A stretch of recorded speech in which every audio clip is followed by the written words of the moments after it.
Bab 9, ketika hati tak lagi bisa diam, malam itu, angin bertiup kencang menyibat tirai jendela kamar Ayla, suasana gelap dan hening, hanya ditemani bunyi detak jam dinding yang terdengar pelan, namun mencengkam. Ayla duduk di tepi ranjang dengan wajah yang masih dibasahi sisa air mata. Pertemuan dengan Reyhan, sikap dingin Arsaki, dan pertengkaran dengan ibunya membuat batinnya terkoyak.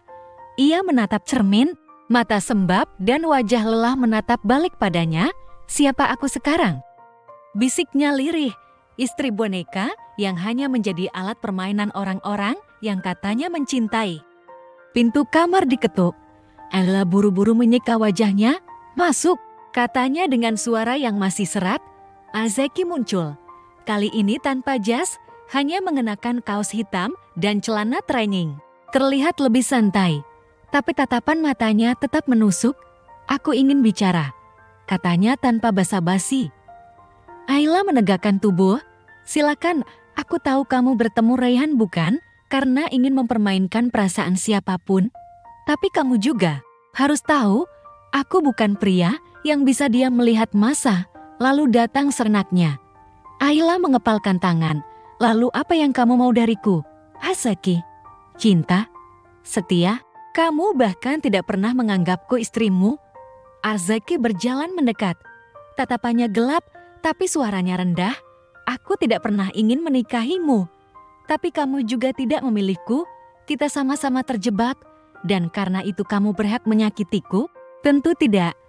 Arzaki duduk di kursi dekat ranjang. Untuk pertama kalinya, ia tampak tenang. Tapi kamu juga tidak bisa terus menempatkanku sebagai musuh. Aku menyelamatkan ayahmu, menikahimu, meski alasannya bukan cinta. Tapi aku tidak pernah mempermalukanmu di depan siapapun. Ayla memandangnya tajam, dan itu cukup untuk membuatku bahagia. Tidak, tapi itu awalnya. Aku tidak tahu apa yang sedang terjadi padaku. Ayla, setiap kali melihatmu menangis, aku merasa aneh. Ayla terdiam. Kata-kata itu tak pernah ia bayangkan keluar dari mulut Arsaki. Pria itu punya hati. Arzaki berdiri. Aku tidak ingin kamu terus menangis karena Reyhan. Tapi kalau kamu masih mencintainya, katakan saja. Aku bukan pengecut yang tak bisa menerima kenyataan. Kenapa kamu selalu bicara seolah-olah aku yang salah? Ayla berdiri, menahan gejolak. Kamu tidak tahu apapun tentang perasaanku. Tentang luka yang kubawa. Arzaki melangkah lebih dekat. Kalau begitu, beritahu aku. Jangan diam. Jangan simpan semuanya sendiri. Aku mungkin tidak mencintaimu dengan cara yang kamu mau. Tapi aku bisa berusaha. Mata Allah berkaca-kaca lagi. Apa kamu sungguh ingin mencoba, Arzaki? Ia mengangguk. Kalau kamu izinkan, keesokan harinya Ayla pergi ke rumah sakit untuk menemani ayahnya kontrol rutin dalam perjalanan pulang. Ia memutuskan mampir ke toko buku kecil yang dulu sering ia kunjungi bersama Reyhan. Di sana, ia tanpa sengaja bertemu dengan sosok yang tak kalah mengejutkan. Rani, Ayla. Ayla menoleh. Rani. Ya ampun, kita lama banget gak ketemu. Rani memeluk Ayla cepat. Kamu kelihatan. Wow. Beda banget sekarang. Ayla tersenyum kaku. Beda gimana ya? Lebih kalem, tapi lebih sedih. Maaf ya, aku ngomong terus terang. Mereka duduk di kaf kecil di sebelah toko buku. Obrolan ringan mengalir sampai akhirnya Rani mengeluarkan satu pertanyaan mengejutkan. Kamu masih ketemu Reyhan, ya? Ayla tersentak. Kok kamu tanya gitu? Soalnya aku sempat lihat dia posting foto. Ada bayangan perempuan di kaca mobilnya, bajunya mirip kamu. Ayla menggigit bibir.